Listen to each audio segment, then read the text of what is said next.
OnePlus proves once again it's the master of flagship phone value with the OnePlus 13 despite another price increase. Battery life remains a standout feature while the OnePlus 13 cameras, screen and software all help round out the phone's feature set. Some uneven photo brightness and shorter software support aside, it's going to be hard to find a better value flagship for less the rest of 2025. The OnePlus 13's camera are Hasselblad tuned just like recent OnePlus flagships, but this time the resolution of the ultra-wide camera has been increased while the telephoto resolution decreases from the OnePlus 12. That leaves us with a trio of 50 megapixel sensors for the rear cameras consisting of main, ultra-wide and 3x telephoto. Up front you get a 32 megapixel camera. Here are some camera samples and video samples of the OnePlus 13.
Although it's more expensive than its predecessors and still lags behind in promised software support, the OnePlus 13 remains an amazing value for a flagship Android phone.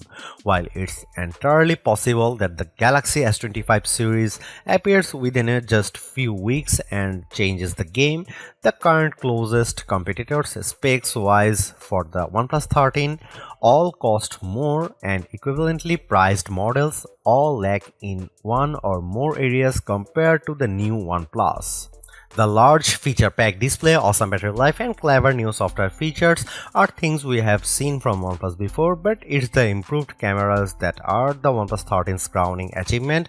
It's the closest the companies ever got to the masters of smartphone photography, Samsung, Google, and Apple, and while it's not a perfect match yet, you don't lose out on much by taking photos through the OnePlus 13's lenses instead of an iPhone, Galaxy, or Pixel. The OnePlus 13 deserves a high spot on our best Android phones page and likewise on our guide to best phones overall. Don't skip over this phone when looking for your next handset, even as we progress through the year and more updated phones appear. Because even if they match the OnePlus 13 on specs or beat its photography or performance, they certainly won't beat it in a dollar for dollar comparison. Thanks for watching, see you in the next one.